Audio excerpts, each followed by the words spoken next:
I was brought up in a trucking family, so I basically was around heavy equipment all my life. Construction is my passion still till today.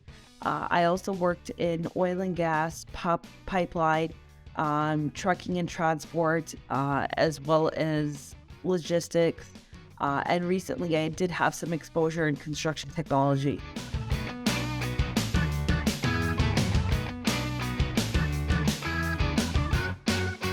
Yes, absolutely. I think it should be the conversation should start from an elementary school level and just progress up from there. So fundamentals and principles. I mean, the students are going to be using this once they get into the work field as well. And definitely having that knowledge, that education, and having some sort of formal education behind it as well. It strengthens their confidence and their ability so that once they do get into the workforce, they are safer essentially.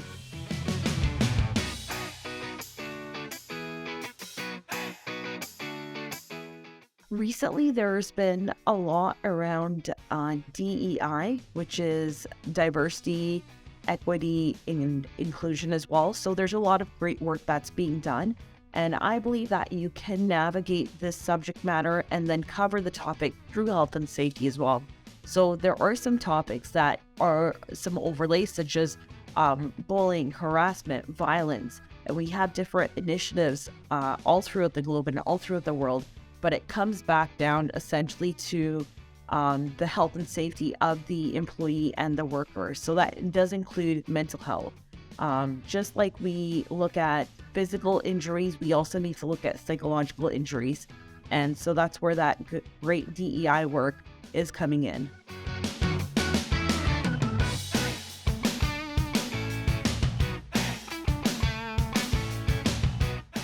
I think we need to be sensitive to different people from all different walks, sex, creeds, castes. They bring a diverse version of education and experience and knowledge and even cultural backgrounds as well.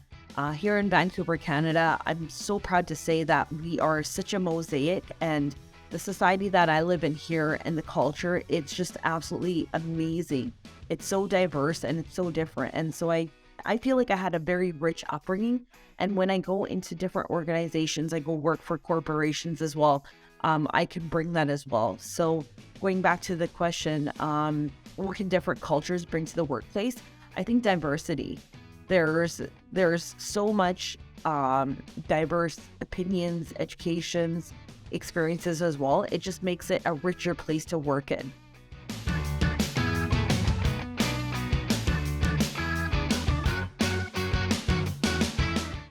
I think through resources, support, sharing as well, having some sort of formal programs, maybe or semi-formal, doing weekly or daily even mental check-ins as well.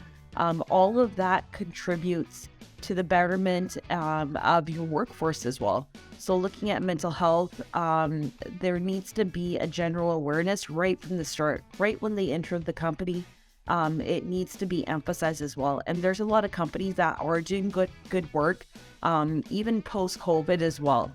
So the mental check-ins, the mental health apps, checking in with colleagues, having social committees set up, having social outings and not just work as well, and having that understanding and importance. And it comes from both the employer and the employee. So the employer needs to have a safe space where they can tell their employees that, hey, you can voice your concerns and you need to empower your employee. And then the employees need to be able to voice their concerns, and so that the employer can take some sort of action as well.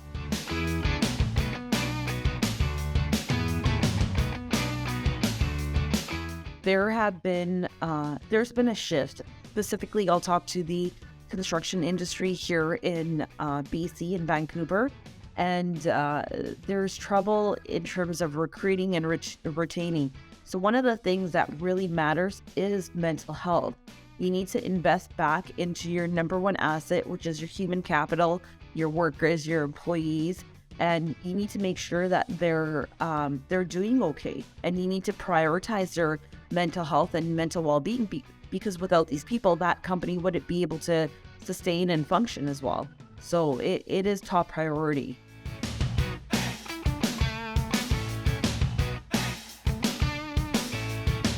Yes, definitely. I think it's an ongoing effort to be put in, but looking at your overall safety management systems, looking at the defects, deficiencies, looking at any sort of gaps, trying to cover it.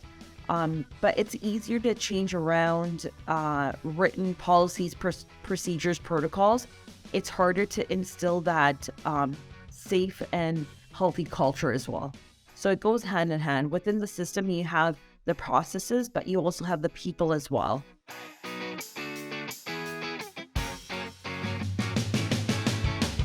So one thing I can think of just off the top of my head is having the language.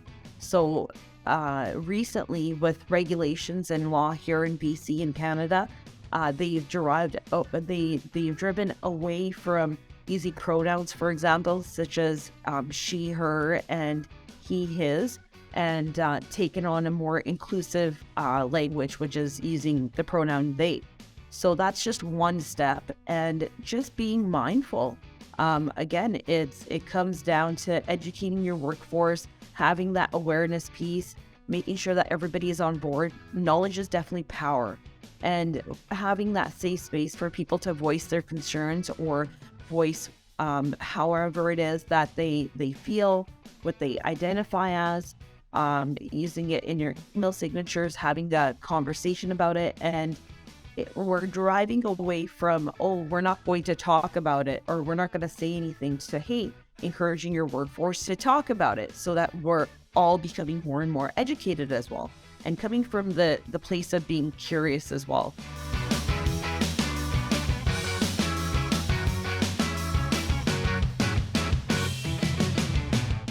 Oh, great question. We're definitely on the brakes of technological advancements. Absolutely.